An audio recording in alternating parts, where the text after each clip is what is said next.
time to turn things up.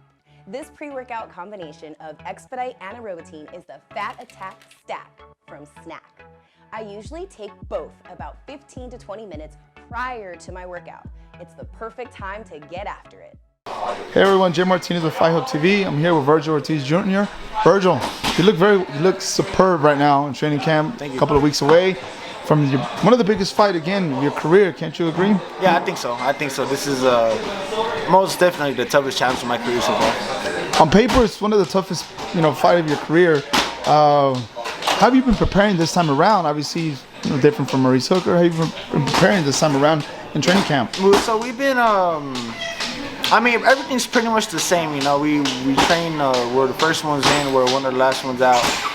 We're getting in some good sparring. We brought in some Russians to spar. They're giving me really good work. They're heavier than me. That's what I like. I like to spar heavier guys, just so I can really let off. But yeah, everything's pretty much the same. But yeah. Going back, talking about Maurice Hooker, right after the fight, you told me, you were like, hey, I was at a 70%. You told me exactly what happened. You didn't even spar continuously. Right now you're sparring. You had COVID during that time. A lot of people know that. Yeah. Tell us more about that training camp and how that went around. Yeah, so firstly I came into camp, kind of not even 100%. I was actually a little hurt, so I wasn't able to start out training camp like I would, and I wasn't progressing like I would. And then once I got better, then COVID hit me, like right in the middle of training camp. And for about, I think maybe like 3 weeks, 2-3 weeks, I was just training here like by myself, but I really couldn't spar. I couldn't spar. And man, it was hard. Not only could I not spar, but I felt like shit. I really did, and it sucked. So not only that, but like even after I was negative, I still felt like shit. I still had to come back from that, and even like a month or two after the fight, that's when I started getting better. That's when I started physically feeling better. And during the fight, yeah, I was like 70% like there. And even then, my tempo wasn't there, because of I was fighting more than one fight in that last camp, So, but I feel honestly, before this camp even started, when I was training at home, I had already felt like 100 times better. And right now, I feel 1,000 times better.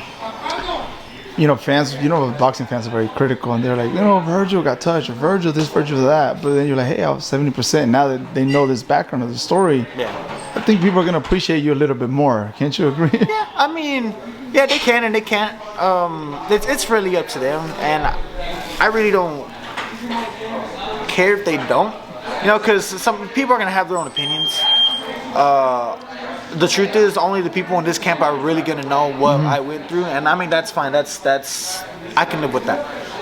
So yeah. See, right when I got here, sparring. Now you have continuous sparring. How's that gonna be so effective coming, August 14th, Frisco, back at your hometown, or back in, obviously, the state, hometown. How's it in Dallas? That we could say. So sparring continuously now, something didn't happen. That's gonna play a big factor. Oh, that's gonna. I didn't even think of that. The last camp, I couldn't spar for a while. And I was barely able. I barely had energy to hit the bags. This camp, there has been no halt at anything. So I'm gonna feel great. I'm gonna feel great this fight. And I mentioned that because your dad told me when you were doing mitts, he said, how does he look? And I said, he looks really sharp. He looks faster. He looks quicker. He said, well, now he has continuous sparring. Remember? He had COVID and he was hurt. He didn't have all that coming into the Maurice Hooker fight. And now, facing Egas, you're going to have all of that. It's also, playing advantage for you as, having a full training camp with no distractions, right? Yeah, exactly. And it gives me, like, a lot of boost in my confidence, too. To be honest, for the last fight, I wasn't too confident in myself.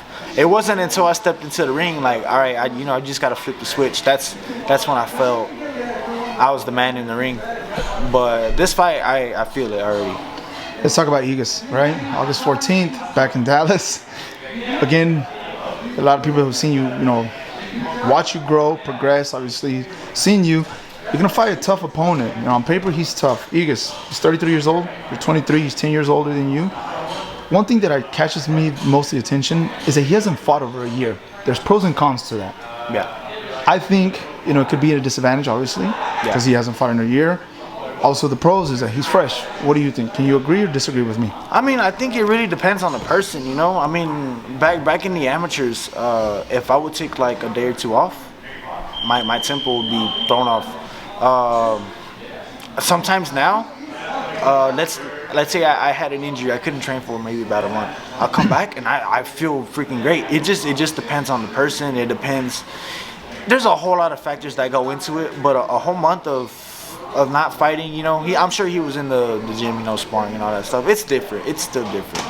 So you never know. Why Egas? Because I mean, one big reason is that Crawford literally has told me to fight him, and it's not like I'm taking orders from him, but it was a good fight. It's a good step-up fight. You know, that was Crawford's. I think that was his last fight. I think, I'm not sure. But no, he fought Kell Brook recently. Crawford fought Kell Brook recently. Okay, so before that. Yeah, I think it was before that. Yeah. Before that. So it was a recent fight at Crawford's. It's a good measuring stick. You know, hopefully I do good and I come out on top. You know, they can use it to see where they can gauge my performance against his or whatever they want to do with it. You know, but I feel like it's a good fight whether he fought Crawford or not. You know, he's a very tough fighter. He's gonna bring the best out of me. I asked you when you're about to face Maurice Hooker. I asked you once you become successful, what else do you have to do to get the big names? Now I'm gonna ask you again. Once you come out successful against Egas, what more do you have to do? What else do you have to do so these big names can give you the opportunity? Because you're knocking. Now you're just knocking. But what else do you have to do? Yeah, you know, hopefully that I win against Egas. If I win, I think I'm already number one in the WBO. If the Porter fight happens, you know, I can, I don't want to say wait it out necessarily, but hopefully I can beat Crawford's next fight. Recently, we just saw about a week ago, you know, the whole Twitter fingers. What was that all about? Yeah, you know, because you're not really a bunch of engaging on social media, but when somebody comes and attacks you, I've noticed that, hey, I got to defend my own, right? Yeah. So what exactly happened around through? You know, if people are talking about me, that's fine. People are always going to talk about you, but if you're lying, like saying I said something, or if there's something, if you're just lying about what I did, like turning down the fight, which I never did, then I gotta say something. You know, they're making me look bad. They're trying to make me look bad for whatever reason they got. I don't know what their reason is, but it's a lie. So I gotta clear the air. The opportunity doesn't face, you know, to face Porter.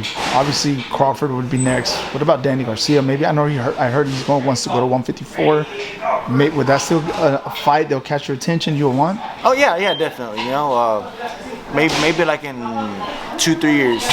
I can't even give you an exact time frame. I'll be at 154. That's a fight that I would like. You know, I wanted it now at 147. If I can't get him at 47, I'll get him at 54. I don't see the difference. What does it mean to you, again, fighting in your hometown in Dallas? What does that mean? Does that add pressure on you? I know you always told me it doesn't, but again, once again, back in your hometown, you feel that pressure a little bit? No, definitely. No, it's a different feeling fighting back at home. You know, anywhere I fight in Vegas and I feel the love. I fight in California and I feel the love. But it's always different back at home. You know, knowing that I got my friends, my family, all my hometown fans behind my back. It's different, and it makes me feel good. A thought just came to my mind right now. Let me just tell you. You fought outside the Frisco, the Star. You fought out there. Years later, about 2 years later, you fought at the theater in Grand Prairie, where you graduated from. Yeah. Then you fought recently here. Where was it that you fought just recently? Just Fort Worth. It was Fort Worth, the Dickies Arena. Yeah, there you go. Now to the Star. It gets bigger and bigger and bigger. Yeah. How does that also feel for you? Tell me about that. It feels good. You know, it's like almost like a full circle. You know, I fought outside the Star, then went to the theater, like you said, Grand then Prairie. I fought in a bigger arena in fucking Fort Worth. Dickies. Now I'm fighting inside the Star as the main event. You know, when I fought at the Star the first time, I wasn't even the co-main event. I was just the opener. But yeah, this is definitely makes me feel good. It makes me feel good about it. Motivated. It just tells me if I keep doing the right things, then the good things are going to keep coming. Thank you so much for watching this video, and make sure to subscribe for more videos of your favorite fighters over here on Fight Up TV, and give us a follow online as well at Fight Up TV on Twitter and on Instagram. We appreciate it, guys.